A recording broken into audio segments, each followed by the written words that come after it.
नमो अखण्डमण्डलाकारम् व्याप्तं येन चराचरम् तत्पदं दर्शितं येन तस्मै श्रीगुरवे नमः। गुरुर्ब्रह्मा गुरुर्विष्णु गुरुर्देवो महेश्वरम् गुरुर्साक्षात् परब्रह्म तस्मै श्रीगुरवे नमः। ध्यानमूलं गुरोर्मूर्ति पूजामूलं गुरोर्पदम् मन्त्रमूलं गुरोर्वाक्यम् मोक्षमूलं गुरोर्कृपाम्।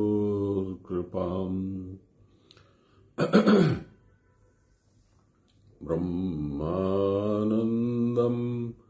परमसुखदम् केवलं ज्ञानमूर्तिं द्वन्द्वातीतं गगनसदृशं तत्त्वमस्यादिलक्ष्यम् एकं नित्यं विमलमचलं सर्वदा साक्षिभूतं भावातीतं त्रिगुणरहितं सद्गुरुं तं नमामि सद्गुरुं तं स्मरामि सद्गुरुं तं भजामि। नमो ब्रह्मण्यदेवाय गोब्राह्मणहिताय च जगद्विताय श्रीकृष्णाय गोविन्दाय नमो नमः। मूकं करोति वाचालं पङ्गुं लङ्घयति गिरिं यत्कृपातमहं वन्दे परमानन्दमाधवम्। नमो श्री ब्रह्म विद्यां योग शास्त्रे नमः। श्री गुरुचरण कमलेभ्यो नमः। श्री कृष्णाय नमः। आज यदि बाबा की कृपा हुई तो हम लोग इस राउंड का गीता पाठ समाप्त कर लेंगे, और यदि नहीं हुई तो मुझे लगता है एक दिन और भी शायद लग सकता है। इन एनी केस कोई भाग दौड़ वाली बात हम लोग करेंगे नहीं। हाँ, मेरा मन है थोड़ा सा एक्सटेंशन कर देंगे। जो रोज 1 घंटे की अवधि हम लोग पढ़ते हैं, जितना आवश्यक होगा उतना उसको बढ़ाने की चेष्टा करेंगे। कुछ श्लोक बड़े छोटे छोटे हैं, जल्दी खत्म हो जाएंगे, और 2-3 श्लोक थोड़े से बड़े हैं, उसमें कुछ समय लग सकता है, मुझे नहीं मालूम, जो बाबा की इच्छा। मुझे अच्छा भी लग रहा है और थोड़ा बुरा भी लग रहा है। अच्छा ये लग रहा है कि आज संपूर्ण गीता हम लोग पूरी करेंगे। सेकंड राउंड ऑनलाइन के 3rd राउंड है क्या, अब ये भी मुझे याद नहीं है। लेकिन 10 जून 2010 से कलकत्ते में गीता पाठ स्टार्ट हुआ था। उस समय वीकली 1 दिन हम लोग पढ़ते थे। अब करीब करीब रोज ही हो रहा है। अभी कुछ दिनों का गैप हो गया, अंतराल हो गया, मैं चला गया बाहर, तो इसकी वजह से। लेकिन यथासंभव प्रयास यही किया गया कि रोज पाठ हो जाए, जिससे कि सुनने वालों को एक कंटिन्यूटी मिले, एक रेगुलरिटी मिले और मस्तिष्क में स्मरण रहे। बाबा ने गीता पाठ के शुरू में जो भूमिका आपने लिखी है, सान्याल बाबा ने, उसमें उन्होंने गीता को गीता मंत्रमाला क्यों बोला है, इसका बहुत सुंदर एक्सप्लेनेशन दिया है। मंत्रमाला, मंत्रमाला क्या होती है? मंत्र होते हैं मननात त्रायते इति मंत्र, जिनके मनन, thinking about it, speculating about it, meditating on it, उसको मनन कहते हैं। मननात त्रायते, वो करने से त्राण मिलता है, यानी आपको रिलीफ मिलती है, संसार से थोड़ा सा विमुख होते हैं, भगवान की तरफ थोड़ा सा सुमुख होते हैं और आप गतिवान, गतिशील होते हैं। गीता क्यों बोला है?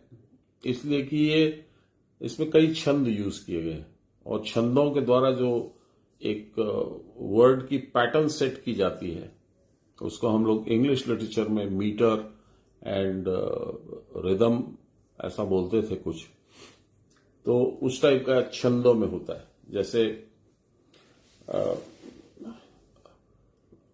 जैसे मैं थोड़ा बताता हूं। जैसे पहला श्लोक है, धर्म क्षेत्रे कुरुक्षेत्रे संवेतायुयुत्सव मामका पांडवश्चैव किम कुरुवत संजय।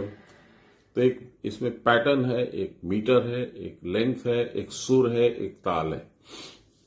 उसी तरह से इसमें कहीं कहीं पे शिखरणी छंद तो गीता में नहीं आया, पर शिखरणी छंद का उसमें चंडी में बहुत उपयोग हुआ है, बहुत सुंदर है। अहौ आहारे वा दलपति विपौवा सुहृदवा। ये देव अपराध क्षमापन स्तोत्र भी शिखरणी छंद पर निर्मित है। तो बहुत तरीके के छंद है, कितने हैं मुझे मालूम भी नहीं, 36 तो मैं जानता हूं पक्का ही, कुछ ज्यादा भी हो सकते हैं, मेरा इस पे विश्वास, मतलब पूरा जानकारी मेरी नहीं है, लेकिन छंद है इसमें। तो हर एक छंद इसमें लगा है। इसमें गीता में विशेष करके गायत्री छंद और अनुष्टुप छंद दो प्रयुक्त हुए हैं, बाकी भी 2-3 छंद है जिनको मैं नहीं जानता हूं। तो चूंकि ये छंद में सेट किया है भगवान की वाणी के हिसाब से, तो ये एक गीत हो गया। और एक गीत, ऐसा गीत जो कि उपदेश भी है, जो कि जन्म कल्याण के लिए, समस्त मानव जात की कल्याण के लिए ये एक भगवान का अपना उपदेश गीत रूप में है। इसको मनन करने से, इसको पढ़ने से, इसको समझने से, इस पे थोड़ा अध्ययन करके इसका अनुसरण करने से गारंटीड, भगवान गारंटी लेते हैं। भगवान ने एकदम कहा है कि मैं तुमको प्रमाणित कहता हूं, सत्य कहता हूं, मेरी बात मानो, लोगों में फैलाओ, तुम्हारा कल्याण होगा। कितना कल्याण होगा? और directly proportionate to the amount of effort you have put in. जितना करोगे उतना पाओगे। तीसरी बात गीता में जो है, जो अधिकांश जनमानस भारत का आज तक नहीं समझ पाया है, वो यह है कि ये क्रिया योग पर आधारित है। हम लोग बहुत तकदीर वाले हैं कि हम लोग को इस एंगल से गीता को देखने, समझने, सुनने का सौभाग्य मिला। और क्रिया योग क्या है, कितना महत्व रखता है, इसको मुझे बोलने की जरूरत नहीं है। जो क्रिया योगी है, जिसको दीक्षा मिल गई है, उसको सारा मालूम है, बार बार दोहराने का कोई लाभ नहीं है। मुझे गीता के माध्यम से ही गीता का उपदेश बोलने के लिए गुरु महाराज ने आदेश दिया था। आप लोगों को मैंने बताया 68 नंबर श्लोक में बाबा ने कहा था, वो मैं पढ़ ही देता हूं फिर से।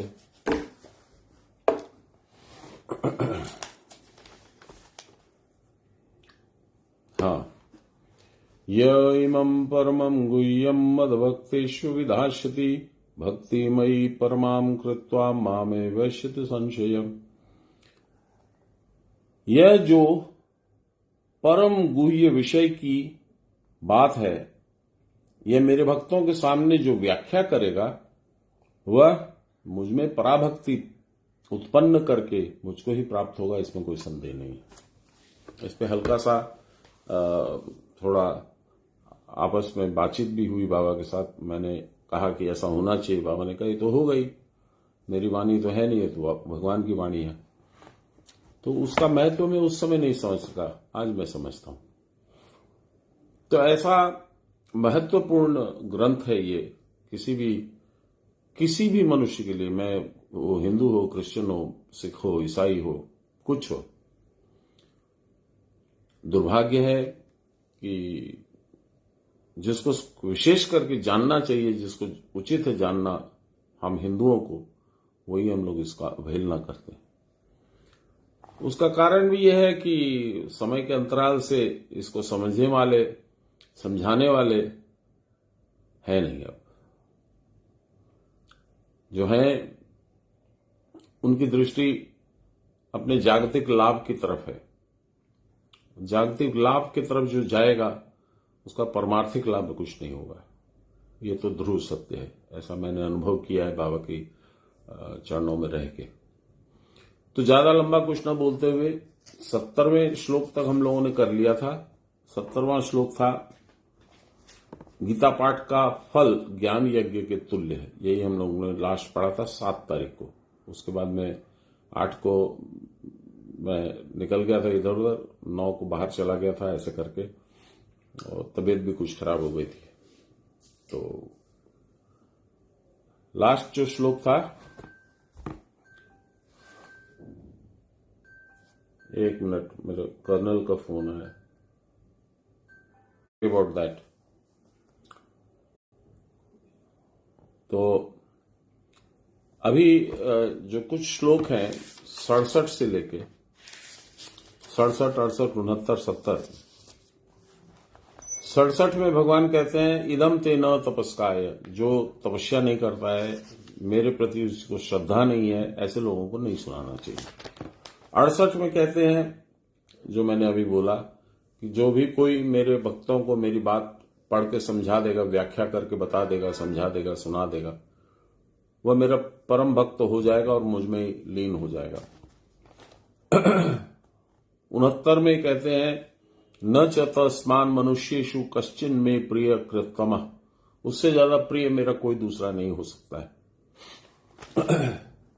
70 में उन्होंने कहा है गीता पाठ का फल ज्ञान यज्ञ के तुल्य है। हम लोग यज्ञ करते हैं, यज्ञ में आपको मालूम है बहुत तरह के अनुष्ठान होते हैं, बहुत तरह का अरेंजमेंट करना पड़ता है।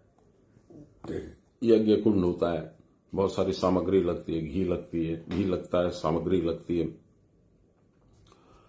ये ज्ञान यज्ञ है। इसकी अग्नि आपके अंदर जलेगी और समस्त आपके आंतरिक शरीर को प्रज्वलित करेगी अग्नि से, ज्ञान से, दीप्ति से। तो इसका 70वें का अर्थ है अध्येष्यते च इमं धर्म्यं संवादमावयो ज्ञान यज्ञेन तेनाहमिष्टस्यामिति मेमिति। और जो हम दोनों के इस धर्म संवाद को अध्ययन करेगा, पहला था सुनना, दूसरा था समझाना, तीसरा है अध्ययन करना, उससे मैं ज्ञान यज्ञ के द्वारा अर्चित होऊंगा। मेरी ऐसा लगेगा मुझे कि मेरी पूजा कर रहा है। यही मेरा मत है, भगवान ने यही कहा था लास्ट।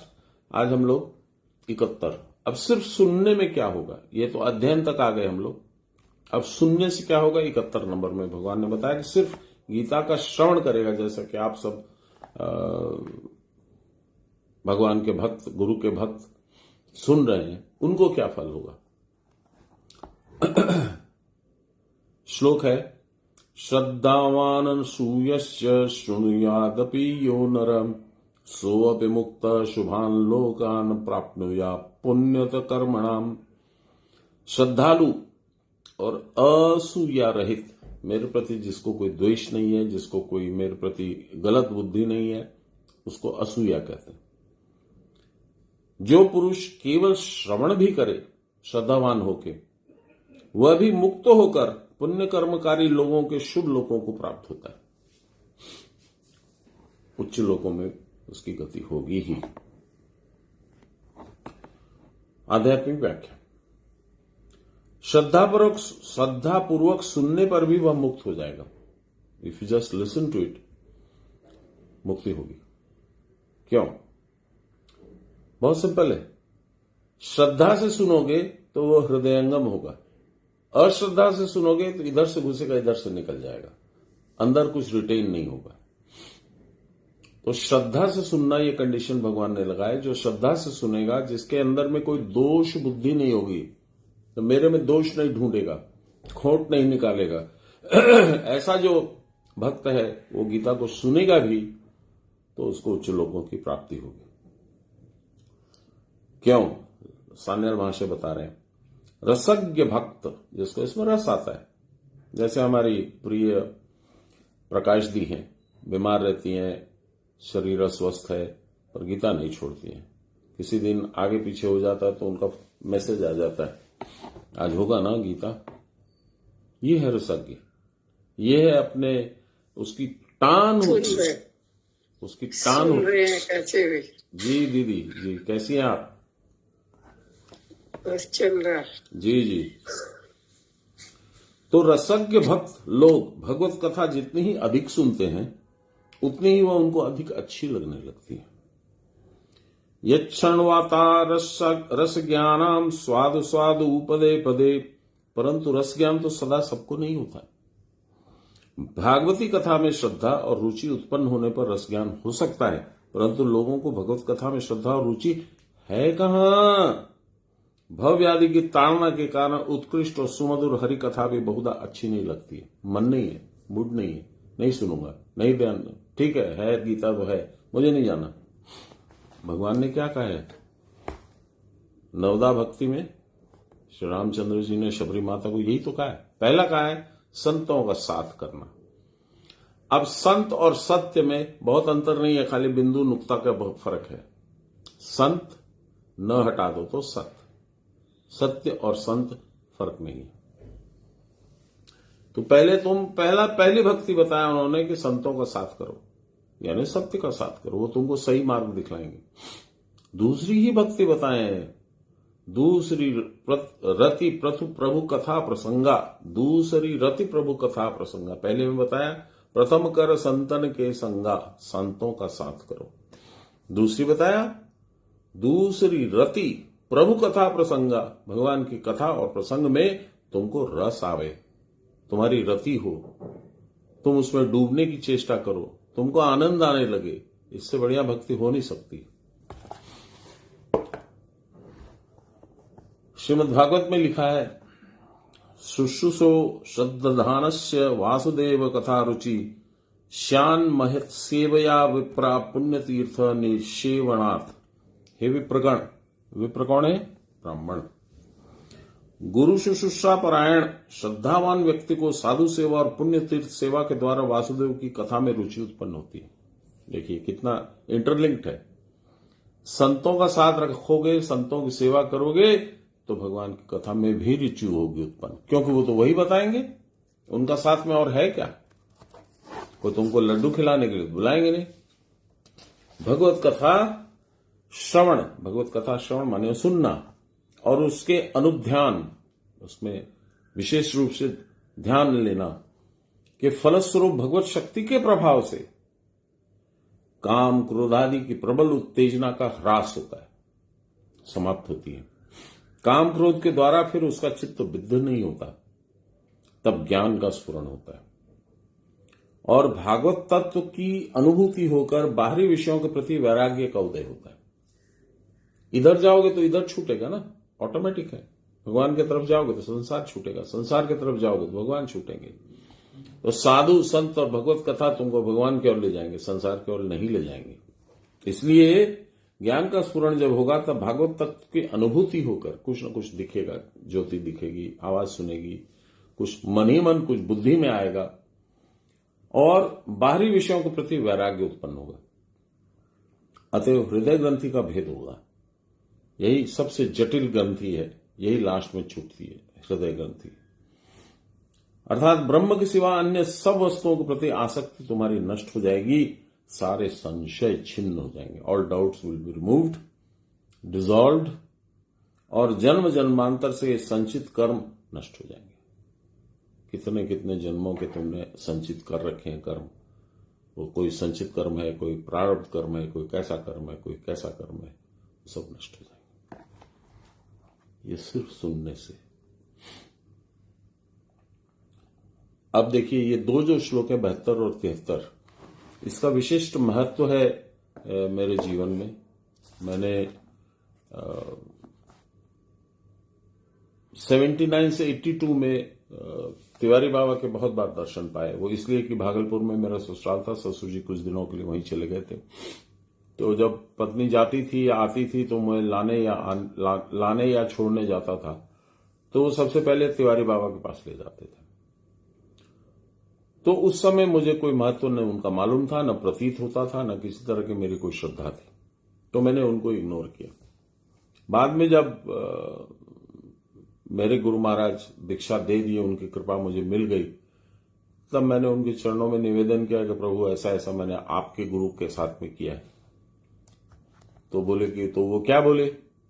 मैंने कहा जी मैं सच्ची बात बताऊं, मैंने सुना भी नहीं वो क्या बोले। मेरे चेहरे के सामने इतना बड़ा अहंकार का पर्दा था, मैंने तिवारी बाबा को इग्नोर किया, क्रिया योग को इग्नोर किया, इस पद्धति को इग्नोर किया, सबको मैंने अनदेखा कर दिया। और उसका नतीजा ये है कि आज इतनी लेट से मैं आपके सामने हूं।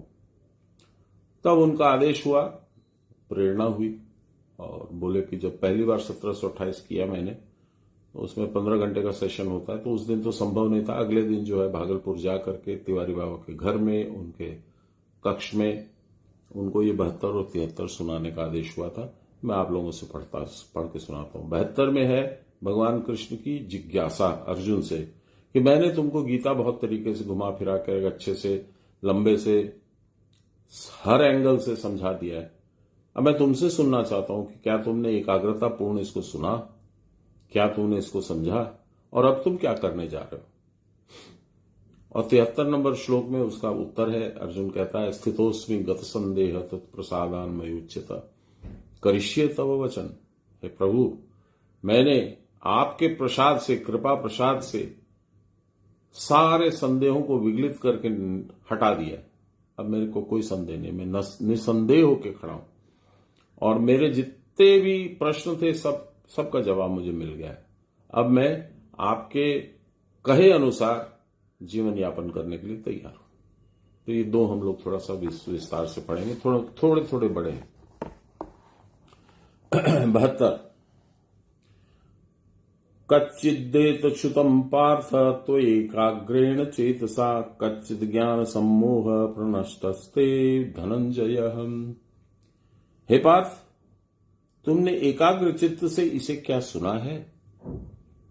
हे धनंजय, धनंजय, धन माने संसार रूपी धन, उसको जिसने जीत लिया, यानी जो वैरागी टाइप हो गया। तुम्हारा ज्ञान सम्मोह, अज्ञान जनित सम्मोह नष्ट हो गया क्या? भगवान ने इतना प्रश्न किया। सुनिए, लाहिरी महाशय कहते हैं, यह सुनने पर सब अज्ञान नष्ट हो जाता है। तुम्हारा हो गया है ना अर्जुन? बस लाहिरी महाशय कहता ही है। सान्याल बाबा कहते हैं, अर्जुन का मोह नष्ट हुआ है या नहीं, इसे क्या भगवान नहीं जानते? उनको संपूर्ण तरीके से मालूम है कि उनका हो गया है। तब फिर यह प्रश्न क्यों किया भगवान ने?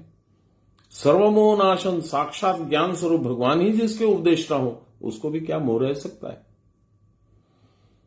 गीता श्रवण का फल ही है अज्ञान मोह का नाश। अर्जुन का भी मोह नाश निश्चय ही हो गया। यह बात अर्जुन अपने मुंह से व्यक्त करके जगत जीव को सुना दें, जिससे जगत का कल्याण हो। इस प्रश्न का यही उद्देश्य, इसीलिए मुझे वहां भेजा गया अपने गुरु के पास, महाराज के गुरु के पास। ये जाके उनको बता दे कि बाबा आपका दर्शन जो है मेरे लिए बड़ा कल्याणकारी रहा। हालांकि मैंने कोई श्रद्धा नहीं दिखाई, न मेरे मन में कोई श्रद्धा आई, न कोई ऐसा विचार आया, फिर भी आपके दर्शनों का ही प्रताप है, आपके दर्शनों का ही फल है कि आज इस लाइन में मैं हूं।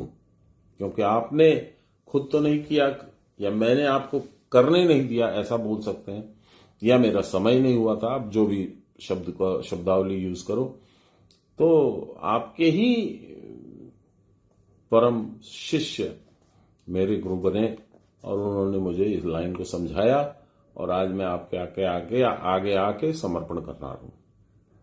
मैं अपनी भूल का प्रायश्चित करना चाहता हूं, आपसे क्षमा याचना करना चाहता हूं।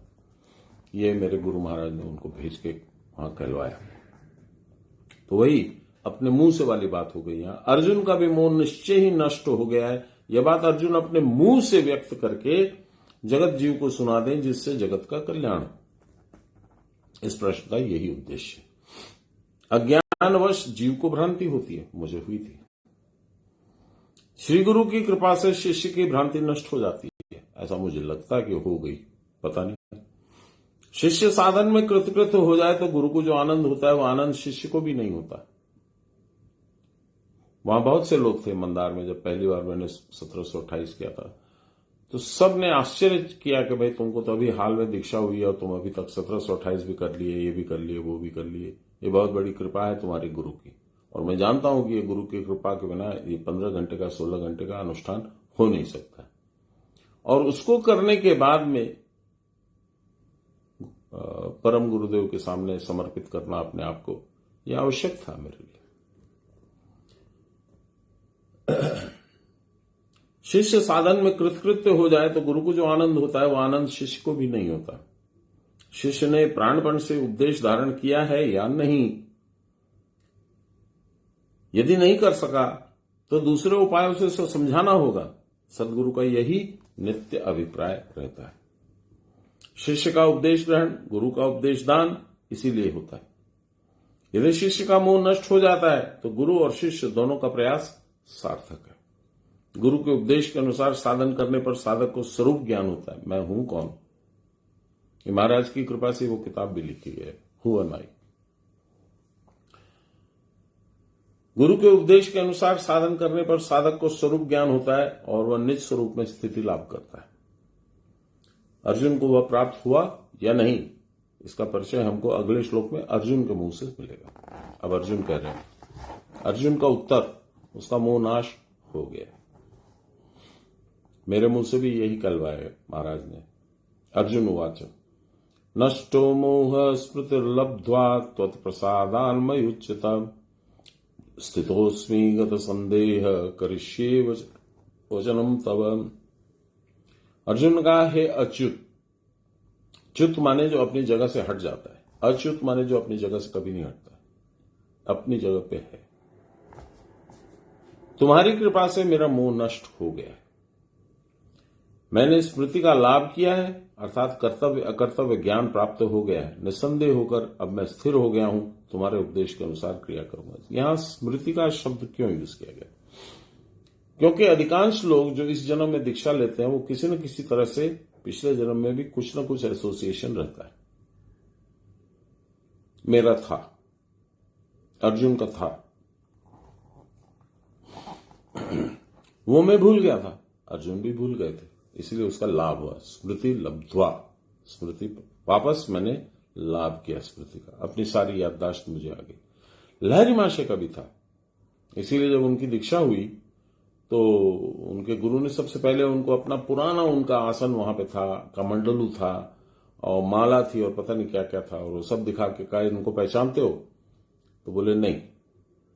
तब लहरी महाशय के माथे पे वो स्पर्श किया उनके गुरुजी ने, बाबा जी महाराज ने, और उनको सारी स्मृति याद आ गई। बोले हाँ मैं पहचानता हूं, ये तो मेरा ही था, मेरा ही था, मेरा ही था।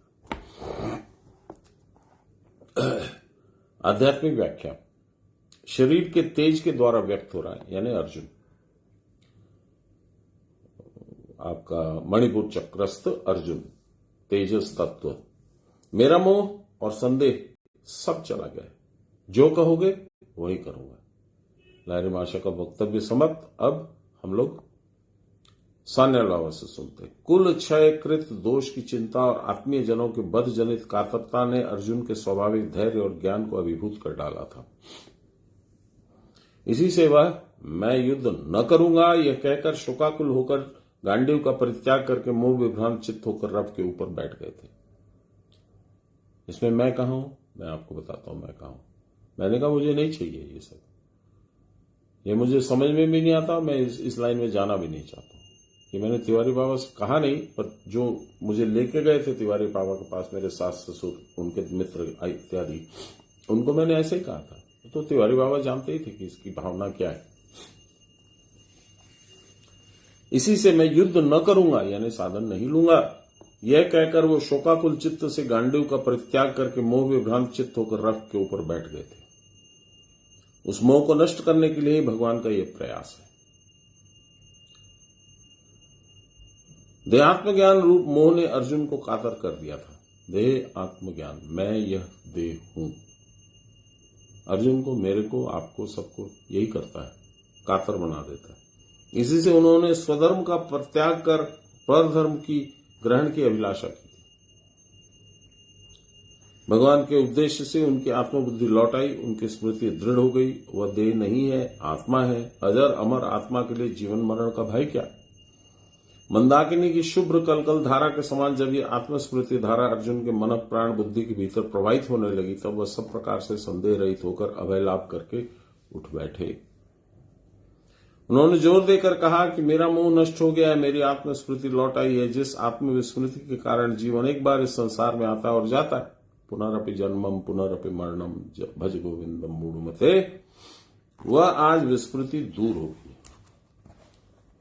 ये नाम रूप युक्त शरीर स्वप्न दर्शन के समान है और केवल अज्ञान से उत्पन्न होता है। झूम একটা আমার কাজ করো না, মা বোধহয় জানেন না আজকে গীতা স্টার্ট হয়ে গেছে, তুমি একটু ফোন করে জানিয়ে देवे কি? Thank you. आज वह मोह व अज्ञान मेरा नष्ट हो गया, अर्जुन अभी भगवान से कह रहे हैं। जिस प्रकार जागृतावस्था में स्वप्न ज्ञान दूर हो जाता है, उसी प्रकार मेरा कृतत्वाभिमान, मेरा शत शत रूप धारण एवं सारा सम्मोह मेरी ज्ञान दृष्टि से दूर हो गया। इसको थोड़ा सा डिटेल में चलते हैं अपने लोग। आज वह मोह अज्ञान नष्ट हो गया।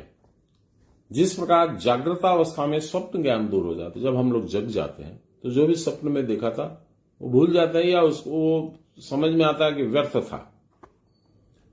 उसी प्रकार मेरा कृतत्वाभिमान, अब मैं सोचता हूं मैं करने वाला हूं। कृतत्वाभिमान, मेरा शत शत रूप धारण, आज मैं अर्जुन हूं, कल वो था, वो था, वो था, वो था, वो था, कई जन्मों का रूप धारण, और सारा सम्मोह संसार के प्रति मेरा टान मेरी ज्ञान दृष्टि से दूर हो गया।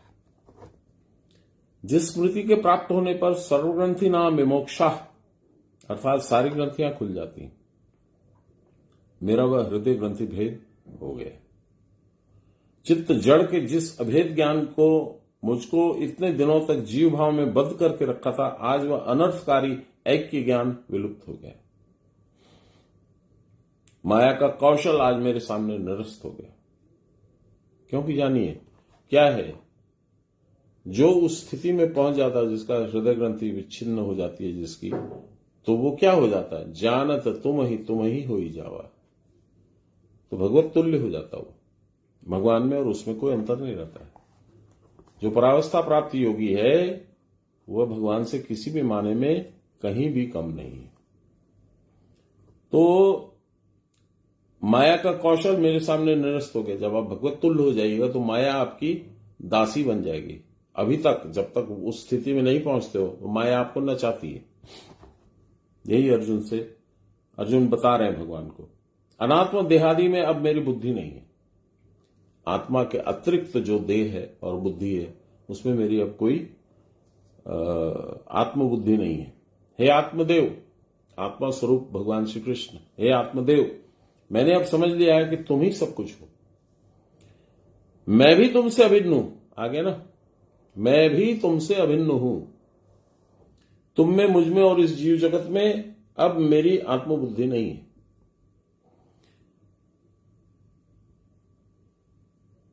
तुम में, मुझ में और इस जीव जगत में मैंने जो अज्ञान जनित भेद कल्पना की थी, तुम अलग हो, मैं अलग हूं, ये जीव जगत अलग है,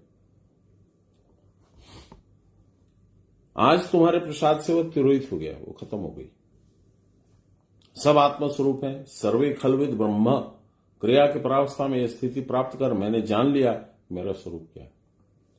इस सेंटेंस में एक शब्द है, क्रिया की परावस्था में यह स्थिति प्राप्त कर, यानी क्रिया की परावस्था उसने स्वाद चख लिया, आनंद उनको आ गया, आना ही था। भगवान के मित्र हैं, भगवान के शिष्य भी हैं।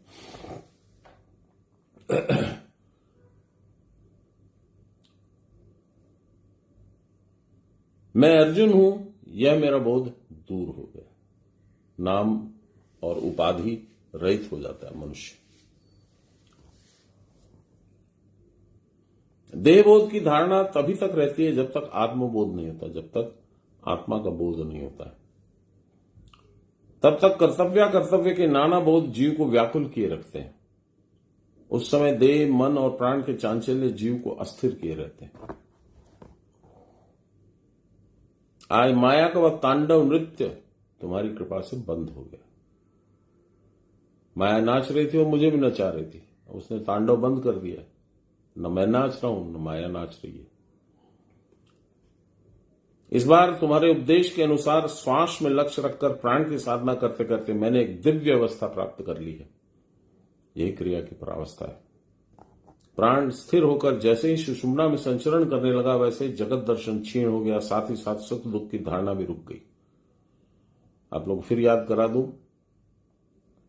विधिवत प्राण संज्ञामेर नाड़ी चक्र विशोधते सुषुम्नावदनम भित्वाम सुखे दुषति मारुत मारुत मध्य संचारे मनस्थैर्यम प्रजायते।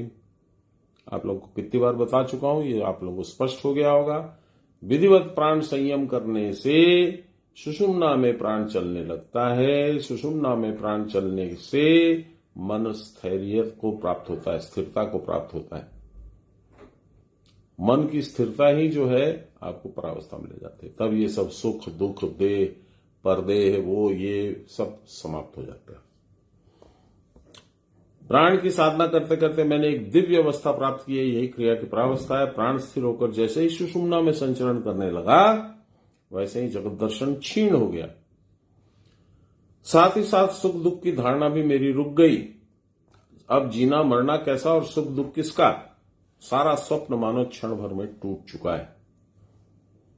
स्वस्वरूप में स्थिति लाभ करके आज मुझे प्रकृति सुख का परिचय प्राप्त हुआ है। मैं कौन हूं ये मैंने जाना है, और मैं बहुत आनंद में हूं, क्योंकि मैं जाना हूं कि मैं और तुम एक हैं। विषय सुख को बड़ा मानकर एक दिन मैंने साधना का परित्याग करना चाहा था।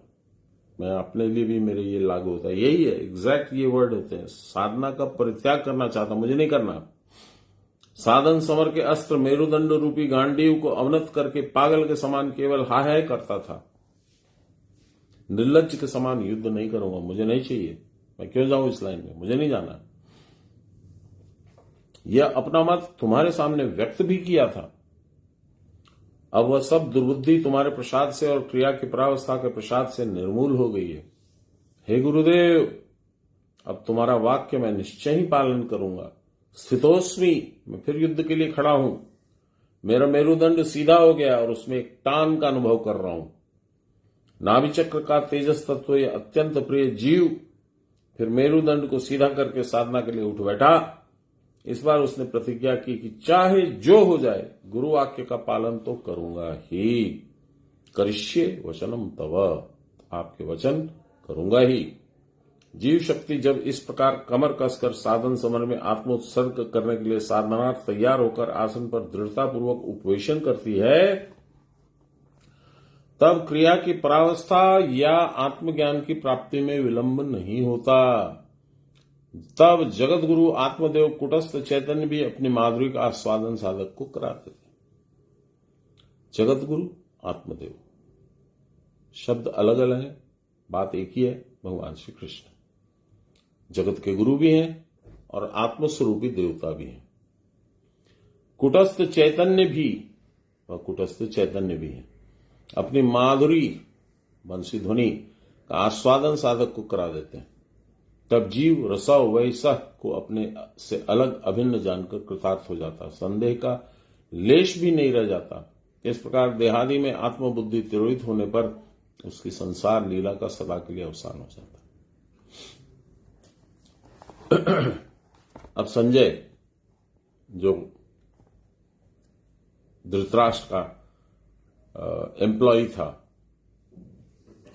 दिव्य दृष्टि रूप में, वह अब इस पूरी गीता का विवरण दे रहा है, भगवान का विराट रूप दर्शन का विवरण दे रहा है, भगवान का इसका अनुवाद जो आपस में बातचीत हुई उसका विवरण दे रहा है। सुनिए। संजय उवाच अद्भुत रोम हर्षण संवाद। रोमहर्षण, गाय कांटा देवा, रोंगटे खड़े हो जाना। इत्यहं वासुदेवस्य पार्थस्य च महात्मनः संवादमिमं श्रौषमद्भुतं रोमहर्षणम्। संजय बोले, मैंने इस प्रकार महात्मा वासुदेव का और अर्जुन का यह रोमांचकर अद्भुत कथोपकथन श्रवण किया, मैंने सुना है प्रभु। आध्यात्मिक व्याख्या, लारिमाशय, आधे लाइन भी नहीं है, यह संवाद अद्भुत है, फिनिश्ड। लारिमाशय को टाइम का है। सान्याल बाबा, कृष्ण अर्जुन संवाद में साधना का अति गूढ़ रहस्य व्याख्यात हुआ है। यदि आप साधारण गीता पढ़िएगा कुछ भी स्पष्ट नहीं होगा। इस कारण यह संवाद वस्तुतः अद्भुत है। इसमें जो अनुभव की बातें कही गई हैं उनमें से कुछ भी जिसको प्रत्यक्ष हो जाती हैं उसके विस्मय की कोई सीमा नहीं रहती है। इसमें जो जो अनुभव बताया गया है उसमें से कुछ भी यदि हो जाता है, इट इज वंडरस। मतलब उसका कोई किसी तरह का आप बता के समझा नहीं सकते, इतना सुंदर होता है। यह देह अस्थि मज्जा भेद से परिपूर्ण है, इसके भीतर प्राण का संचरण मनोबुद्धि की क्रीड़ा होती है। पुनः इसके भीतर इन सब अद्भुत दृश्यों का दर्शन कितनी अज्ञात वस्तुएं अनुभव में आती हैं, इसका स्मरण होते ही शरीर रोमांचित हो उठता है। यह अद्भुत संवाद दिव्य दृष्टि से ही स्फुरित होता है। ये सारे अनुभव अंतःकरण में होते हैं, अंदर में। इसी से धृतराष्ट्र का अर्थात मन को ही लेकर यह सारा कथोपकथन है। दिव्य दृष्टि संपन्न पुरुष मन ही मन समस्त साधन संवाद को प्रत्यक्ष करते हैं। ये साधारण पुस्तक नहीं है और इसके साथ एक और चीज है कि इसको सिर्फ पढ़िएगा तो कुछ होगा नहीं। तो बाबा बराबर बोलते थे गीता और अभ्यास करो, यानी इसको पढ़ो भी और क्रिया भी करो। क्रिया में बहुत सारी तुम्हारे मन में जिज्ञासा उठेगी, उसका जवाब तुम पढ़ोगे तो मिलेगा, और जब पढ़ोगे तो और कुछ प्रश्न आएंगे, जब क्रिया करोगे तो उसका जवाब वहां मिलेगा। यानी एक दूसरे के पूरक हैं, क्रिया योग गीता पाठ। दिव्य दृष्टि संपन्न पुरुष मन ही मन समस्त साधन संवाद को प्रत्यक्ष करते हैं। साधक को चैतन्य समाधि में ही यह दिव्य ज्ञान स्फुरित होते हैं। लंबी क्रिया होगी, दीर्घ क्रिया होगी, रेगुलर क्रिया होगी, तभी ये सब होगा, नहीं तो नहीं होगा। इस अवस्था में पहुंचकर साधक प्रवर सारे तत्वों को जान सकते हैं। यह वस्तुतः अद्भुत है। जब तक देह दृष्टि और जीव भाव है तब तक शरीर, मन, बुद्धि और प्राण में अनंत खेल होते ही रहेंगे। ब्रह्म से यह जगत लीला करने वाला प्राण उद्भूत होता है। ब्रह्म से जगत लीला चलाने वाला प्राण निकलता है और उस प्राण धारा के साथ प्रवाहित होते होते ब्रह्म अपने आप को कितने सूक्ष्म और कितने स्थूल तत्वों में प्रकट कर देता है। जान पड़ता है मानो ब्रह्म ही स्थूल हो चुका है। सद्गुरु की कृपा से साधन के द्वारा दिव्य दृष्टि प्राप्त कर जीव किस प्रकार प्रबुद्ध होकर आत्मविस्मृत भाव का परित्याग कर देता है। आत्मविस्मृत, खुद को भुला जाना।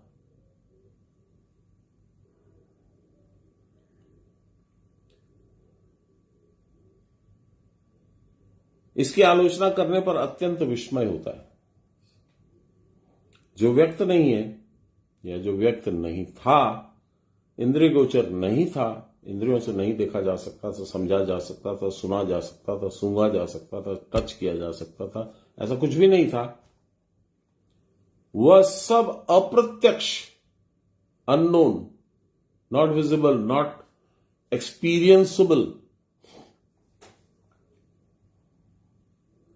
अज्ञात, अननोन वस्तु साधक के ज्ञान गोचर हो जाती है। आंखों से नहीं दिखती पर ज्ञान में आ जाती है। फिर किस प्रकार से उसके सामने अतीन्द्रिय जगत का संधान आ जाता है, ये सब विषय साधक को विस्मया विभूत कर डालता है। जब मैं आपको बताऊं एकदम स्पष्ट याद है, फर्स्ट टाइम मैंने बाबा के घर में जाके उनका टेस्ट किया था।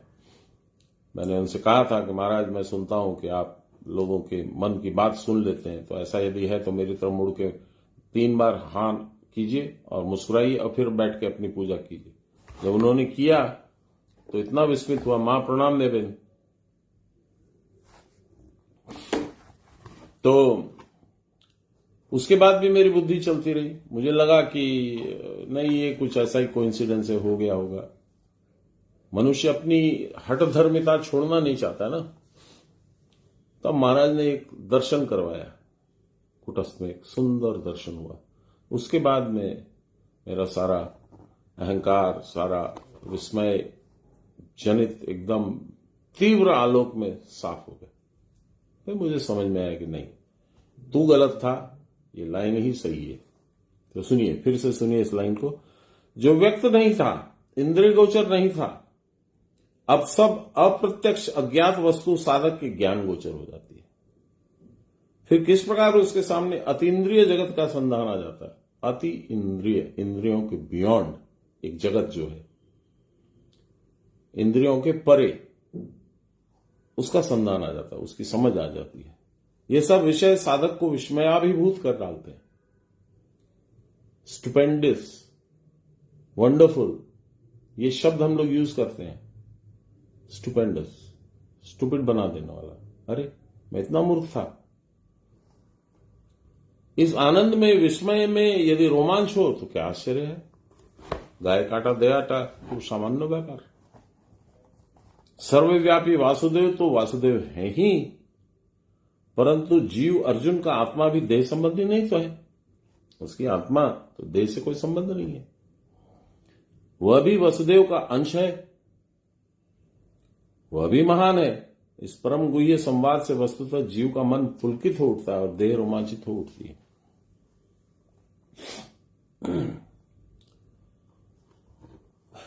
अब संजय और बोल रहा आगे।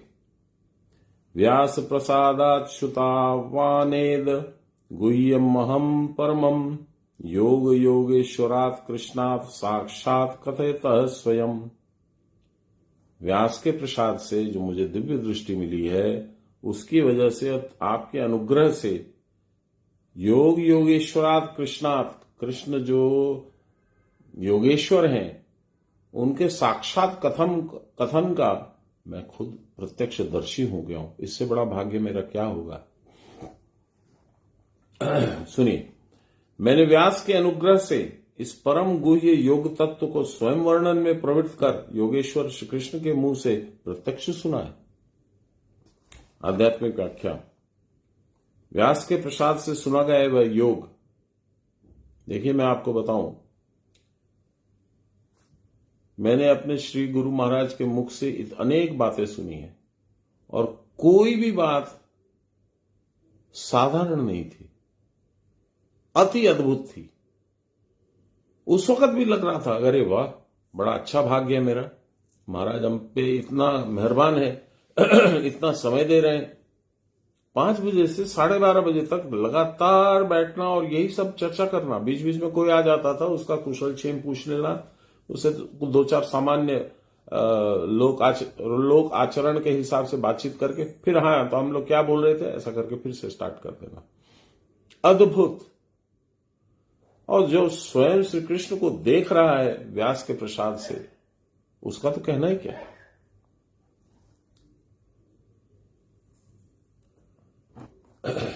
लारी बाबा बोलते हैं, व्यास के प्रसाद से सुना गया ये योग, यह संवाद परम गोपनीय क्यों है? Why it is so secret? बिना साधना के केवल बाहरी इंद्रिय आदि की सहायता से कोई इसे समझ नहीं सकता। ये बहुत इंपॉर्टेंट बात है। साधन नहीं करोगे, आंख से देख के, कान से सुन के, पढ़ करके, अध्ययन करके, किसी से चर्चा करके इसको समझने की चेष्टा करो, नहीं समझ में आएगा। यह सुना जाता है व्यास जी के प्रसाद से। व्यास जी कौन है? श्री कृष्ण ही तो व्यास है। व्यास और श्री कृष्ण में भेद क्या है? दोनों ही भगवान के अवतार कुटस्थ चैतन्य हैं। श्री कृष्ण तत्स्वरूप अर्थात अपने आप में है, वहां की बात भाषा के द्वारा व्यक्त नहीं होती। और न वह बात इस कान से सुनी जाती है। कुटस्थ चैतन्य जब कुछ बाह्येंद्रिय मिलित होकर व्यक्त होते हैं, जैसा कि परावस्था की परावस्था में होता है, यानी परावस्था से जो योगी अब थोड़ा सा उठा है, कुछ कुछ संसार की चेतना उसके अंदर आई है, उसको परावस्था की परावस्था बोलते हैं। उसमें जो आया, तब जो दिव्य ज्ञान हमारे मनोगोचर होता है, वही व्यास का प्रसाद है। व्यास वेद विभाग करता है। वेद माने जानना, भगवान के बारे में जानना। विभाग मतलब उसको सेक्शंस में डिवाइड करना। जहां विभाग है वहां कुछ भेद ज्ञान है, नहीं तो आप विभाग क्यों किए? ये इससे अलग है, ये इससे अलग है, ये इससे अलग है, ऐसा जब मन में आएगा, विभाग होगा, तभी तो भेद हो गया। जहां ज्ञान की पूर्णता भी है, कुछ भेद ज्ञान भी है, उसी स्थान से यह संवाद सुना जा सकता है। इसी से व्यास भगवान के अंश अवतार है। घनीभूत परावस्था में कुछ भी जाना नहीं जा सकता। कबीरदास जी घनीभूत परावस्था की बात कहते हैं जो जानत बोलत नहीं, अजो बोलत जानत नहीं। क्योंकि वहां द्वितीय वस्तु का अभाव है। परावस्था में तो द्वितीय कुछ है ही नहीं, एको हम द्वितीयो नास्ति। ज्ञाता ज्ञेय रूप में वहां कुछ नहीं रहता। ये बताने वाला और ये सुनने वाला है, ये जानने की चीज है, ये हमें जानने वाला हूं, ऐसा कुछ नहीं रहता। वहां रहकर किसी वस्तु का वर्णन करना ही असंभव है। ब्रह्म भाव की निम्न अवस्था ईश्वर भाव है। परमात्मा निर्गुण है, यहां केवल एक ही भाव है। जहां सब की बात आती है, जीव जगत की बात आती है, वहां पुरुषोत्तम या नारायण है, वहां वह माया के अधीश्वर सर्वमय। मैं इसको थोड़ा सा धीरे से फिर से पढ़ता हूं। ब्रह्म भाव की निम्न अवस्था देखिए। ब्रह्म भाव की कितनी अवस्थाएं? अगणित। सारा भूमंडल ब्रह्म भाव ही तो है। सबसे उत्तम भाव क्या है? भगवान है परमेश्वर, तो आत्मा कुटस्थ, उसका देव रूप, ऐसे करके निम्न स्तर में हम लोग जैसे जैसे आते जाते हैं, तब मनुष्य है। मनुष्य में फिर अलग अलग निम्न भाव है, वो ब्राह्मण है, कोई क्षत्रिय, इस तरह से अलग अलग होते हैं। फिर मलेच्छ आता है, यवन आता है, फिर उसके नीचे पशु भाव है, फिर पशु भाव में भी ब्रह्म है। तो निम्न अवस्था, ऐसी निम्न अवस्था जहां आप हैं, तब तो आप समझोगे। यानी टीचर को बच्चा बन के समझाना पड़ता है ना। देखो बेटा, CAT कैट, अब टीचर को मालूम नहीं है क्या, तो बच्चे के लिए बच्चा बन रहा है। उसी तरह से ब्रह्म को आप नीचे रह करके समझने की चेष्टा कर रहे हो, कभी नहीं समझ में आएगा। इसलिए भगवान की कृपा है, वो नीचे आकर के आपको अपना स्वरूप बता देते हैं, अवगत करा देते हैं। इसीलिए उसको कहा जाता है अवतरण, कमिंग डाउन। बाबा बोलते थे, ये जो श्री कृष्ण और राधा का हिंडोला है, डोल, झूला, वो इसीलिए होता है। इधर से आए नीचे, तुम्हारे लेवल पे आ गए, फिर ऊपर चले गए, फिर इधर से आए, इधर नीचे आए, तुम्हारे लेवल पे आ गए, फिर ऊपर चले गए। यही चलता है। नहीं तो मनुष्य की बिसात नहीं है, कैपेसिटी नहीं है, सामर्थ्य नहीं है कि भगवान को समझ सके। परमात्मा निर्गुण है, केवल एक ही भाव है। वहां जब सबकी बात आती है, जीव जगत की बात आती है, वहां पुरुषोत्तम या नारायण है, वहां माया का अधीश्वर सर्वमय है।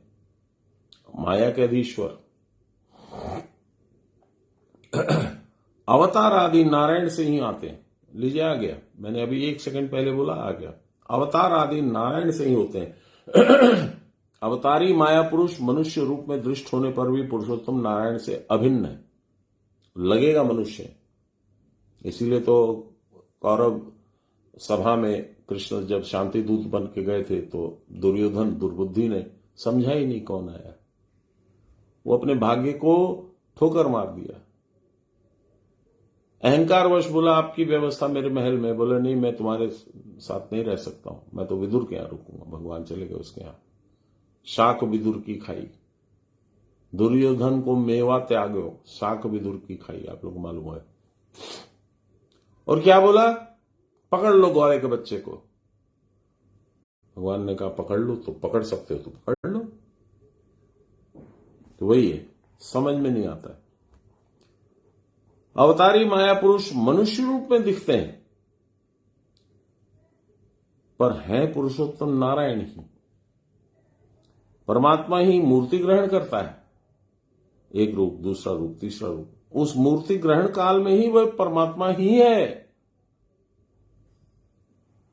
परमात्मा की ही घनीभूत मूर्ति अवतार है। इसीलिए मेरे गुरु महाराज में और भगवान श्री कृष्ण में कोई अंतर नहीं है। एक जन्माष्टमी के दिन मैं आपको किस्सा बता देता हूं। घटना देखिए कितनी सुंदर है। मैंने फोन किया, बजे होंगे 9, 9:30 बजे होंगे। तो मैं बैठा था, मेरी पत्नी वो सजावट कर रही थी जन्माष्टमी की। मैंने फोन किया, बोले की करछो? तो मैंने कहा प्रभु ऐसा ऐसा चल रहा है। तो तुम ही की करछो? तो मैंने कहा मैं तो आपको happy birthday to you Shri Krishna के लिए फोन किया। तो हंसने लगे, बोले তুমি আমাকে কি ভাবছো? আমি কিছুই নয় বাবা, আমি साधारण मनुष्य। तो मैंने बोला महाराज आप कुछ भी बोलो, मेरे मन में तो यही है। तो उन्होंने टॉपिक घुमा दिया, देखा कि तर्क में नहीं आएगा, ये फंसेगा नहीं, तो उन्होंने टॉपिक घुमा दिया। मंजू की करछे? मैंने बोला वो सजावट कर रही है। तो तुम ही एक काज करो। बोला हाँ बाबा बोलिए। तुम ही ना এখন चले जाओ साधन करो। तो मैंने बोला कि साधन में क्या करना है बता दीजिए। बोले ও সেই যেরকম তোমাকে ভগবান বুদ্ধি দেয় সেরকম করো, আর পরে এসে ভগবানকে তুমি গীতা শোনাও।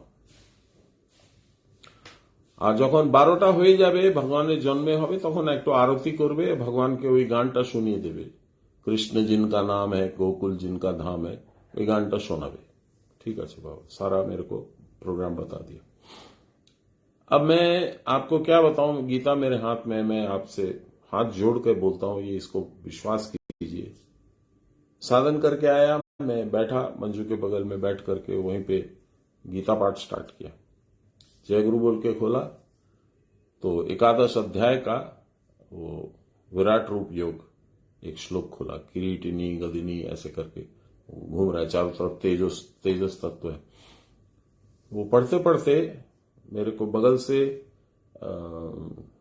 पान मसाला जर्दा और जवा कुसुम का लाल तेल का दोनों का गंध आया।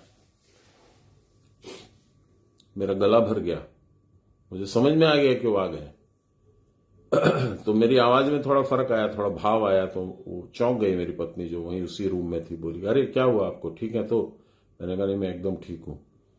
तब फिर जब समाप्त हो गया गीता तो मैंने मंजू को बोला बाबा आए थे। अरे आप तो बोले नहीं। हम बोले हम क्या बोले, वो आए थे तो आए थे। तो फिर मैं बाहर गया वापस, और बाहर जाकर के मैंने उनको फोन किया। फोन करके फिर मैंने कहा कि हैप्पी बर्थडे श्री कृष्ण बाबा, आपने एस्चिलेन की। देखिए मैं इतनी बात कभी बताता नहीं हूं, पर आज पता नहीं क्यों भावुक हूं। आपने एस्चिलेन की, तो ऐसा तो डायरेक्ट तो नहीं बोलेंगे, पर वो इतना बोले गुरु तो सब समय तुम्हारे संगे आछे रे, मैं तो हर वक्त तुम्हारे साथ। अद्भुत अद्भुत। पता नहीं इतना भाग्य में पुण्य कहां से लिखवा के लाया मैं। चलिए, ज्ञान भूमिका में समाधि की उच्चतम अवस्था ही ब्रह्म भाव है, उससे निम्न भाव ईश्वर भाव है। इस ईश्वर भाव का जो आंशिक विकास है वही व्यास है। यहां माया का मिश्रण अपेक्षाकृत अधिक होता है, इसी कारण यहां कुछ भेदभाव है। व्यास शब्द का अर्थ है विभाग करता। भेदभाव हुए बिना विभाग करना ही संभव नहीं है। उसमें समाधि प्रज्ञा भी होती है और सांसारिक ज्ञान भी होता है।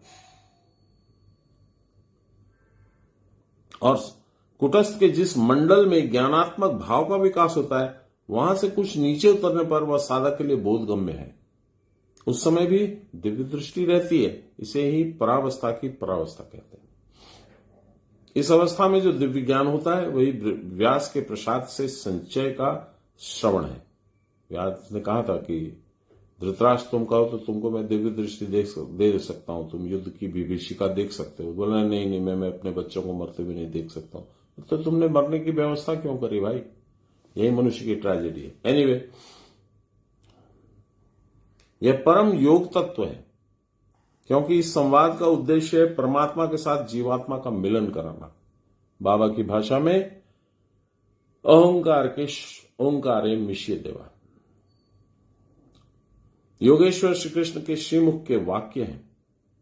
श्री कृष्ण ही निखिल आत्मा के आत्मा अर्थात परमात्मा है। उनका श्री कृष्ण नाम भी सार्थक है, क्योंकि परावस्था में जीव जब परमात्मा के साथ एक होकर जीव उन्मुक्ति अवस्था भोग करता है, तब वह समझ सकता है कि उनमें कैसी प्रचंड आकर्षण शक्ति है। उस शक्ति के आकर्षण में पड़ने पर धन, जन, गृह, पुत्र, कलत्र सब कुछ नीरस लगता है और मन इनकी ओर लौटना नहीं चाहता। इसी से गोपियों ने कहा है, चित्तम सुखेन भवता प्रहितम गृहेषु यन्ने विशुत्युतः करावपि गृह कर्ते पादौ पदम न चलस्त्व पादमूलादयाम कथम व्रज मथो करवाम किम वा। जो मन पहले आनंद के साथ गृह कार्य में निविष्ट रहता था, तुमने हमारे उस मन को तो अपहरण कर लिया, छीन लिया। हमारे जो हाथ गृह कर्म में व्यापृत रहते थे, मन के न रहने पर वो हाथ भी अपहृत हो गए, तुमने छीन लिया उनको भी। हमारे पैर तुम्हारे चरण के समीप से एक पग भी आगे नहीं चलना चाहते। फिर बतलाओ कि हम ब्रिज में कैसे जाएं, और जाकर भी करें तो क्या करें। जो मन संसार में ही निरंतर व्यस्त रहता है, क्षण भर भी संसार से हटता नहीं है, वही मन क्रिया की परावस्था में परम शांत होकर समस्त तापों से विमुक्त हो जाता है। इसी कारण रास पंचाध्यायी में लिखा है कि गोपियों को जब श्री कृष्ण का पुनः साक्षात्कार प्राप्त हुआ, तब तद दर्शनात् आह्लाद विद्युत हृदय रुजा मनोरथांत श्रुतयो यथा ययु। कृष्ण के दर्शन से उत्पन्न आनंद में गोपियों का हृदय रोग नष्ट हो गया, उनके मनोरथों का अंत हो गया, अर्थात उनके मन में पहले के समान मनन धर्म न रहा। मनोरथों का अंत होना ही साधना की अंतिम बात है। वेदादि शास्त्रों का उपदेश यहीं तक है। इसके बाद साधक कौन सी अवस्था प्राप्त करते हैं, यह वेद के अगोचर है, अर्थात वर्णनीय विषय नहीं है। मैं आपको बता सकता हूं, जो कभी कभी बाबा के मुंह से औचक निकल गया था। ये तो जो है ये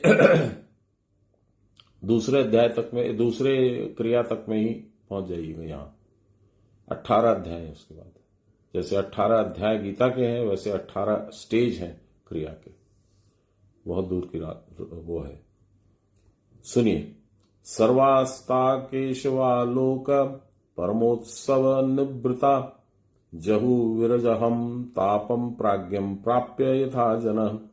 जीवगण जैसे सुषुप्ति अवस्था में प्राज्ञ नामक चैतन्य को प्राप्त करके संताप शून्य हो जाते हैं, उसी प्रकार गोपियों ने कृष्ण दर्शन जनित परमानंद में परितृप्त होकर विरह संताप का त्याग कर दिया। यहां स्पष्टतः समाधि की बात कही गई।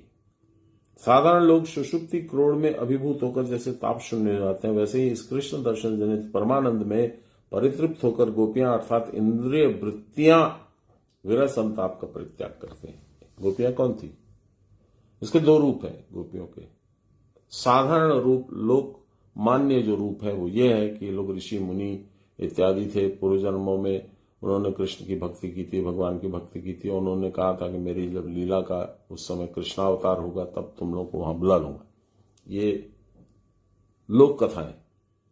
वास्तविक क्या है? जितनी गोपियां हैं वो सारी इंद्रियां हैं। कैसे कैसे? आप कभी रासलीला का पिक्चर देखिएगा, वृंदावन से आया हुआ, दूसरी जगह का नहीं, तो आप देखिएगा 11 गोपी 11 कृष्ण। और जो बड़ा पिक्चर होगा तो आप देखिएगा 101 गोपी और 101 कृष्ण। क्या है मतलब? 11 गोपी मतलब 10 इंद्रियां और 1 मन, और उतना ही भगवान का रूप। वह हर एक गोपी के साथ नाच रहे हैं, यानी आपके हर इंद्रियों के साथ में वह नाचते हैं, रास करते हैं। और व्यापक रूप क्या है? व्यापक रूप है 10 इंद्रिय, 5 + 5 10, और 10 दिशाओं में, यानी 101 जैसे कौरव है वैसे इंद्रिय वृत्ति भी 101 है, और मन 100 + 1 मन 101 गोपियां और उतना ही कृष्ण। जो नहीं समझते हैं वो कोई किसी भी संख्या में गोपी बना देंगे, किसी भी संख्या में भगवान को बना देंगे, लेकिन वो चीज वास्तविक नहीं है। परमात्मा और जीवात्मा का जिस अवस्था में योग होता है उस अवस्था में ही यह संवाद सुना जाता है। आत्मवाणी यही है, इसी कारण इसका नाम है श्रुति। ये भगवान के श्रीमुख के वाक्य हैं, यह लोक परंपरा से सुनी हुई बात नहीं है, यह केवल निज अनुभव गम्य है। मेलोडी खाओ, खुद जान जाओ। बातें कितनी भी बना लो, जब तक निज अनुभव नहीं होगा इसकी महत्ता समझ नहीं आएगी। 76 नंबर श्लोक। राजन संस्मृत्य संस्मृत्य संवादमिमम् अद्भुतम् केशवार्जुनयो पुण्य हृष्यामि च मुहुर्मुहु। हे राजन, हे महाराज धृतराष्ट्र, केशव और अर्जुन का ये पवित्र अद्भुत कथोपकथन स्मरण करके क्षण क्षण मेरा हृदय रोमांचित हो रहा है, मैं हृष्ट हो रहा हूं। आध्यात्मिक व्याख्या। यह संवाद सुनकर मन बड़ा संतुष्ट हुआ। लाहिरी माशा की एक लाइन खत्म। केशव और अर्जुन का यह संवाद बड़ा पवित्र है, यह चित्त को निष्पाप शुद्ध करता है। सांसारिक बातों में, भोग की बातों में हमारा चित्त आबद्ध होता है, इस कारण वह पाप है। परंतु केशव और अर्जुन का यह संवाद पाप मुक्त करता है, releases you from since. Arjun विशुद्ध तेजस तत्व है, उसके द्वारा ही जगत व्यापार चलता है। वह तेज जब ईश्वरमुखी या आत्ममुखी होता है तब वह भगवत प्राप्ति में सहायक होता है, और यह संसारमुखी होता है तो आपको अधोगति प्रदान करता है। केशव, इसका मतलब क मतलब मस्तक, ईश मतलब प्रभुत्व, केश, और व मतलब प्राप्ति। मतलब ईश में मस्तक की प्राप्ति यानी केशव, यानी आप इंद्र या भगवान श्री कृष्ण। केशव क्या सुंदर है। सहस्त्रार में जो विराज रहा है, अर्थात जिसको ब्रह्मपद प्राप्त हुआ है, वही केशव है। ये केशव और अर्जुन परस्पर सख्य भाव में मिलते हैं, सखा। साधक साधन शक्ति के बल से जब निर्मल हो जाता है तभी वह सहस्त्र दल कमल स्थित गुरु शक्ति के साथ मिलित हो सकता है। यह मिलन हुए बिना देहेंद्र आदि प्रकृति क्षेत्र को जय करना असंभव है। फिर से पढ़ता हूं इसको। जब तक आप भगवान के साथ नहीं मिलोगे, यानी अपने प्राण को, मन को ले जाकर के सहस्रार में स्थापित नहीं करोगे, तब तक प्रकृति क्षेत्र को जय करना मुश्किल है, तब तक नहीं जीत सकते हो। कितना ही ज्ञान बखार लो, कितना ही ज्ञान सुन लो, कितना ही टीवी पे देख लो, कितना ही फेसबुक पे सुन लो, गूगल मीट में सुन लो, कुछ नहीं होगा। कैसे होगा तब? यह मिलन हुए बिना देहेंद्र आदि प्रकृति क्षेत्र को जय करना असंभव है। देह, इंद्रिय और प्रकृति का क्षेत्र यही है क्षेत्र, इसको जीत नहीं सकते। अतएव जब यह पुण्यमय आविर्भूत होता है तब साधक क्लेदपूर्ण शरीर को भूल जाता है। तब अंतर जगत के कितने ही रूप, शब्द, ऐश्वर्य और ज्ञान प्रकटित होकर साधक को एक अनास्वादित पूर्ण चिन्मय राज्य के विमलानंद में मग्न कर देते हैं। तब हमारा यह विषय मग्न मन विषय क्लेद से उत्तीर्ण होकर मुक्ति के आनंद का अनुभव करता है। शुद्ध चित्त की इस वार्ता में जितना आनंद होता है उतना आनंद और किसी बात से हो ही नहीं सकता। 77 नंबर श्लोक। तत्संस्मृत्य संस्मृत्य रूप मध्यद्भुतम हरे विस्मयो में महान राजन हृष्यामि च पुनः पुनः। हे राजन, हे धृतराष्ट्र, हरि के उस अति अद्भुत रूप को स्मरण करके मुझको अतिशय विस्मय हो रहा है और पुनः पुनः रोमांचित हो रहा हूं, हृष्यामि हो रहा हूं। आध्यात्मिक व्याख्या। फिर खूब प्रसन्न होता हूं। भगवान का सगुण रूप ही विश्व रूप है जो अर्जुन के ध्यान सौकर्य के लिए दिखलाया गया था। उस अति अद्भुत रूप का स्मरण करके दिव्य दृष्टि संपन्न संजय के आनंद की कोई सीमा न रही। इतने आनंद का कारण यह है कि इस जगत व्यापार में जीव की इंद्रियां तात्कालिक तृप्ति तो प्राप्त करती हैं। किसी ने पार्टी बुला लिया तो वहां पे आप जाके आपको अच्छा लगता है, 10 आदमी से मिले और अच्छा लगता है, 2 की बुराई की, 3 को पटक डाला और अच्छा लगता है। लेकिन भगवान के साथ में बैठ के भगवान का रूप देख करके जो आनंद आता है वो इन सब आनंदों के कहीं ऊपर है। परंतु जीव वस्तुतः तृप्त होता नहीं है। बाहर की पार्टी में, पैसा कमाने में, बिजनेस करने में उसको वो तृप्ति नहीं आती। नाना भावों के भीतर एक ऐक्य भाव को देखे बिना जीव को शांति मिल नहीं सकती। सब कुछ तो भगवान ही है, यही है ऐक्य भाव। नानात्व और अनेक्य उसको अभयदान नहीं कर सकते। जब अलग अलग है तो भय। भगवान बोलते थे, मेरे गुरु महाराज बोलते थे, दुई होले ही दुनिया, दुनिया होले ही भय। जब तक जीव नानात्व का दर्शन करता है तब तक यह कदापि संताप मुक्त हो ही नहीं सकता। इसे श्रुति कहती है, यदे वेह तदमुत्र यदमुत्र तदन्विह मृत्यो स मृत्युवाप्नोति न यह नानेव पश्यति। जो आत्म चैतन्य इस विश्व में या देहस्थ अंतःकरण में प्रकाशित है वही आत्म चैतन्य प्रकृति की अतीतावस्था में भी है। जब प्रकृति को छोड़ करके आगे बढ़ोगे तब भी वही मिलेगा, वही तुमको ले जाएगा वहां। जो चैतन्य मायातीत भाव में है वही चैतन्य यहां अर्थात देह या देहस्थ अंतःकरण में अनुस्यूत है। जो माया के परे परलोक में जो चैतन्य है वही तुम्हारे देह में यहां भी है। इस ब्रह्म चैतन्य में नाना भाव अर्थात अंतःकरण की भिन्नता के वश आत्मा या ब्रह्म की भिन्नता का दर्शन करता है। वह पुनर्जन्म और पुनर्मृत्यु के हाथ से मुक्ति लाभ नहीं करता। जब तक आप भिन्नता देखेंगे, जब तक आपको भिन्न भिन्न अनुभव होंगे, तब तक आपकी मुक्ति नहीं होगी। जब इस एक विश्वात्मा में समस्त नर नारी देवता पशु पक्षी सरीसृप वृक्ष नदी सूर्य समुद्र चंद्र ग्रह सब एक साथ अवस्थित दिखने लगे, तब अनंतर इन नाना भावों में एक महाज्योति के भीतर अपने आप को विलीन कर दिया, तब पृथक पृथक दृश्यों और पदार्थों का पृथकत्व नहीं रहा। यह सोचकर संजय को विस्मय हुआ। जो भेदभाव नाना प्रकार के उपदेशों और विचार वितर्कों के द्वारा भी जाने वाला नहीं था, उसको जब विश्व रूप में प्रत्यक्ष भाव में एक होते संजय ने देखा, तब विश्व का महान ऐक्य देखकर भेद बुद्धि विमूढ़ चित्त अवाक हो उठा। बाप रे, ये क्या है? मैंने तो कभी ऐसा सोचा ही नहीं। यह बात जब जब स्मरण होती है तब तक चित्त विस्मय से अभिभूत हो जाता है। और ये गीता का अंतिम श्लोक, आज का यही अंतिम श्लोक होगा। बहुत ज्यादा समय नहीं लगा, छोटे छोटे थे श्लोक। सुनिए अंतिम श्लोक 78 नंबर 18वां अध्याय। यत्र योगेश्वर कृष्णो यत्र पार्थो धनुर्धरम यत्र श्रीर्विजयो भ्रूतिर्ध्रुवा नीतिर्मतिर्मम। इति श्रीमद्भागवत गीता सूपनिषत्सु ब्रह्म विद्यायां योग शास्त्रे कृष्णार्जुन संवादे मोक्ष योगो नाम अष्टादशोऽध्याय संपूर्णः।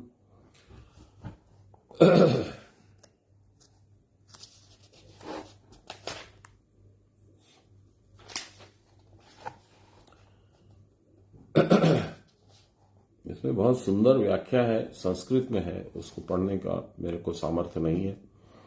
अनुवाद। अतएव धृतराष्ट्र पुत्रों के पक्ष में राजादि प्राप्ति की आशा का परित्याग कर दीजिए महाराज। इस आशय से संजय ने भगवान को बताया कि जिनके पक्ष में स्वयं योगेश्वर श्री कृष्ण है और जहां गांडीव धनुर्धर पार्थ है, वहां राज्य लक्ष्मी है, वहीं राज्य जाएगा, वही राजा बनेंगे, वहां ही विजय है, वहां ही उत्तर अभिवृद्धि है, नीति का न्याय का विचार भी यही है, ऐसा मेरा निश्चय। अतएव अब भी अपने पुत्रों के साथ आप श्री कृष्ण के शरणापन्न होकर पांडवों को प्रसन्न करके उनको सर्वस्व अर्पण करके पुत्रों के प्राण की रक्षा कीजिए प्रभु। अपने धृतराष्ट्र को बोल रहे हैं संजय। भगवत शक्ति से युक्त पुरुष ईश्वर के प्रसाद से प्राप्त आत्मज्ञान के द्वारा सुखपूर्वक बंधन से मुक्त हो जाता है। यही गीता का सार संग्रह। भक्ति मुक्ति का साधन है। हे पार्थ, एकांत भक्ति द्वारा यह लभ्य होता है। हे अर्जुन, एकांत भक्ति द्वारा मैं ज्ञात और दृष्ट होता हूं, मैं जाना जाता हूं और दिखता हूं। इत्यादि प्रमाणों के द्वारा भगवत भक्ति का मोक्ष साधकत्व श्रुत होता है। इन सब चीजों के द्वारा आपको पता लगता है मोक्ष साधन कैसे होगा। लाहिरी माशा की एक 7 रुपए की किताब है, मोक्ष संन्यास योग, सार संकलन है उसमें भी। एकांत भक्ति ही मत प्रसाद जनित तत्व ज्ञान रूप अवान्तर व्यापार के साथ युक्त होकर मोक्ष का हेतु होती है। एकांत भक्ति, देयर इज नो अदर। सतत युक्त और प्रीतिपूर्वक भजन करने वालों को मैं बुद्धि योग प्रदान करता हूं, जिसके द्वारा वे मुझको पाते हैं, और मेरा भक्त ये जानकर मद्भाव प्राप्ति के योग्य हो जाता है इत्यादि वचनों से प्रमाणित होता है कि ज्ञान भक्ति का अवान्तर व्यापार है, ज्ञान ही भक्ति है। अभी तक हम लोग विचार करते थे कि 3 मार्ग है, कर्म, भक्ति और ज्ञान। अब यहां देखिए क्या बोल रहे, ज्ञान ही भक्ति है। यह भी युक्त नहीं है, क्योंकि सर्वभूतों में समदर्शी पुरुष मेरा पराभक्ति प्राप्त करते हैं, यथा भक्ति के द्वारा मुझको विशेष रूप से जानते हैं। इन 2 वाक्यों के द्वारा भक्ति और ज्ञान का भेद निर्देशित किया, इसलिए मैंने गलत समझा। भक्ति और ज्ञान को बोले ये है नहीं गुरु। ऐसा होने पर, उनको जान लेने पर मोक्ष प्राप्त होता है, मुक्ति का दूसरा कोई उपाय नहीं। इस श्रुति वाक्य के साथ विरोध होता है, ऐसे आशंका नहीं की जा सकती, क्योंकि ज्ञान भक्ति का अवान्तर व्यापार है। काष्ठे पचती, काष्ठ के द्वारा पाक करता है, यह कहने पर पाक क्रिया के प्रति अग्नि का असाधनत नहीं कहा जा सकता। अतएव जिस प्रकार अग्नि भी काष्ठ के समान पाक क्रिया, रसोई बनाने की का साधन है, ज्ञान भी उसी प्रकार मृत्यु को अतिक्रम करने का साधन है। इसलिए देवता में जिसकी पराभक्ति है, तथा गुरु में भी जिसकी उसी प्रकार की भक्ति है, उसी महात्मा के सामने यह सब तत्व ज्ञान प्रकाशित होता है। देहांत होने पर देवता, इष्ट देव, तारक ब्रह्म का उपदेश करते हैं, जिसके ऊपर भगवान कृपा करते हैं, उसके द्वारा ही वह लभ्य होते हैं इत्यादि श्रुति, स्मृति और पुराणों के वाक्यों का सामंजस्य होता है। अतः यह सिद्ध हुआ कि भक्ति ही मोक्ष का हेतु है। उन्हीं की प्रदान की हुई बुद्धि के द्वारा उन्हीं की गीता की विवृति सुबोधनी टीका की गई है, उसके द्वारा परमानंद माधव प्रसन्न हो। उस परमानंद के श्रीपाद पद्मों के पराग की शोभा को धारण करने वाले श्रीधर स्वामी यति के द्वारा सुबोधनी टीका संपन्न हुई है। गुरु कृपा रूपी अमृत दृष्टि के बिना प्रागल्भ्य के बल से भागवत गीता का आलोड़न कर तत्व ज्ञान की प्राप्ति नहीं हो सकती। यानी ये जो कुछ भी आप करने के लिए आपको उपदेश दिया जा रहा है, भगवान बोल रहे हैं, उसमें सबसे जरूरी है गुरु कृपा। जैसे अपनी अंजलि के द्वारा समुद्र जल का आलोड़न कर जल मध्यस्थ मणियों को प्राप्त करने की इच्छा करने वाला पुरुष सत कर्णधार के बिना भंवर में डूब जाता है, उसी प्रकार गुरु की कृपा के बिना गीता तत्व तो जाना ही नहीं जा सकता। और मैं इसका प्रत्यक्ष प्रमाण हूं। मैं एक साधारण बिजनेस फैमिली का आदमी, संस्कृत भी किसी तरह से 40-42 मार्क ला करके पास हो जाता था। आज उनकी कृपा से गीता भी पढ़ रहा हूं, चंडी भी पढ़ रहा हूं, समझ भी रहा हूं, कुछ कुछ समझा भी पा रहा हूं। ये सब उनकी कृपा है। ये गुरु की कृपा के बिना कुछ संभव नहीं। इति श्रीमद् भागवत गीता की सुबोधिनी टीका का अनुवाद परिसमाप्त। आध्यात्मिक व्याख्या। कृष्ण जिस ओर है, जय उसी ओर है, अर्थात कुटस्थ की ही जय।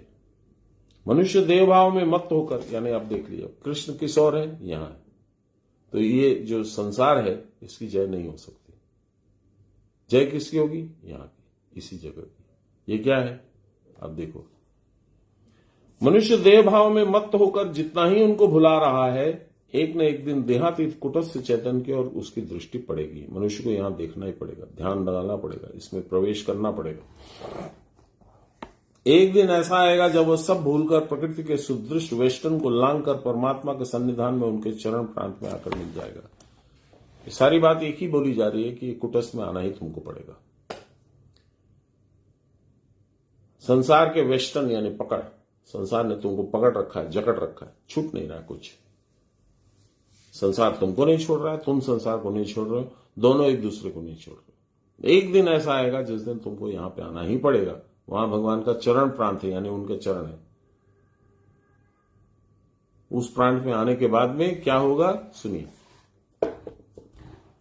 फिर से पढ़ता हूं इस लाइन को। एक न एक दिन देहातीत कुटस्थ चैतन्य की ओर उसकी दृष्टि पड़ेगी। देहातीत, देह के अलग, देह से अलग, एक दिन ऐसा आएगा जब वह सब कुछ भूलकर प्रकृति के सुदृढ़ वेस्टर्न, प्रकृति ने उसको पकड़ रखा है, देह प्रकृति, मन प्रकृति, इंद्रिय प्रकृति, संसार प्रकृति, वह उसको लांग कर, प्रकृति के सुदृढ़ वेस्टर्न को लांग कर परमात्मा के सन्निधान में उनके चरण प्रांत में आकर मिल जाएगा, भगवान के साथ उनके चरणों में लेट जाएगा। साधु क्रियावान पुरुष जिनके रजस्तम प्रक्षीण हो गए, रजस और तमस गुण जिनके डिप्लीट हो गए, खत्म हो गए, या कम से कम नगण्य है, और जिनका सत्वगुण यथेष्ट वृद्धि को प्राप्त हुआ है, वो एक न एक दिन गुणातीत अवस्था में पहुंचेंगे। अतएव हे क्रियावान पुरुष, गुण विध्वंसी इस क्रिया योग के अनुष्ठान के द्वारा परम पद में प्रतिष्ठित हो जाओ और अपने जीवन को सफल करो। परमानंद का संवाद जिन महापुरुषों के द्वारा चतुर्दिक वितरित होता है, और जो महापुरुष दीपवर्तिका हाथ में लेकर पथ प्रदर्शन करके जगत जीवों का कल्याण करते हैं, वे योग ईश्वर पुरुष जय युक्त हों। इति श्री श्यामाचरण आध्यात्मिक दीपिका नामक गीता के 18 अध्याय की आध्यात्मिक व्याख्या समाप्त। श्री गुरु चरण कमलावलंबनम। बोलिए प्रेम से गुरु महाराज की जय।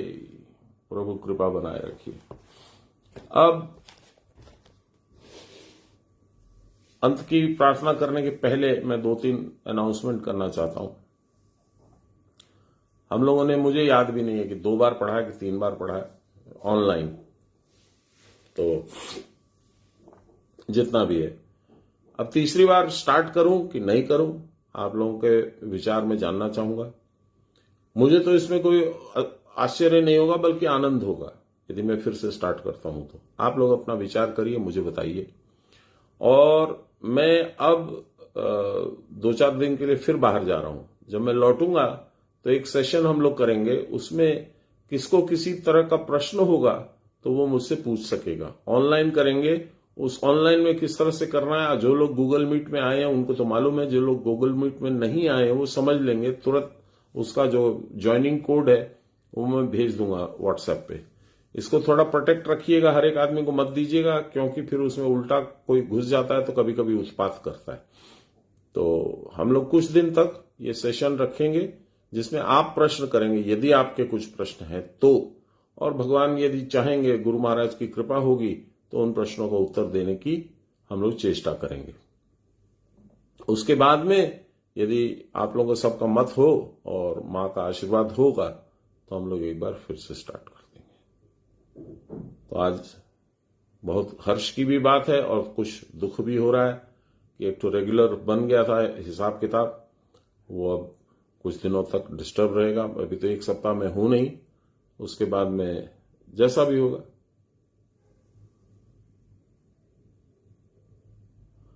मेरे पास एक मैसेज आ गया है, ऑनलाइन पाठ शुड एंड मस्ट कंटिन्यू, जय गुरु।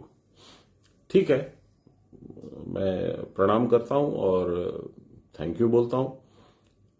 सबका राय जान लेना आवश्यक है। आपकी राय मैंने जान ली, मेरा अपना खुद का भी मत यही है कि कंटिन्यू करना चाहिए, बाकी बाबा जैसा करें। तो आप लोगों से मेरा यह संपर्क करने का मतलब यह है इस बार कि अब ऑनलाइन पे आप ऑनलाइन प्रश्न कर सकते हैं। ऑनलाइन पे नहीं करना चाहें 1-to-1 आप व्हाट्सएप में प्रश्न कर सकते हैं, उसका जवाब मैं ऑनलाइन दे दिया करूंगा। तो वो 1 सप्ताह के बाद करेंगे, तब तक आप अपने यदि कुछ प्रश्न आते हैं मन में तो लिख के रख लीजिए, जैसे बाबा मुझसे करवाते थे।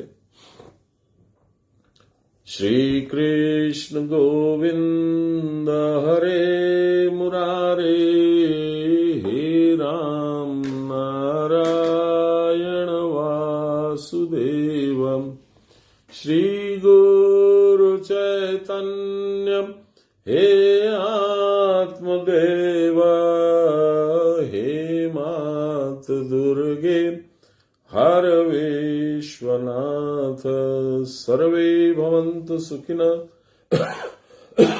सर्वे सन्तु निरामया, सर्वे भद्राणि पश्यन्तु, मा कश्चित् दुःखभाग् भवेत्।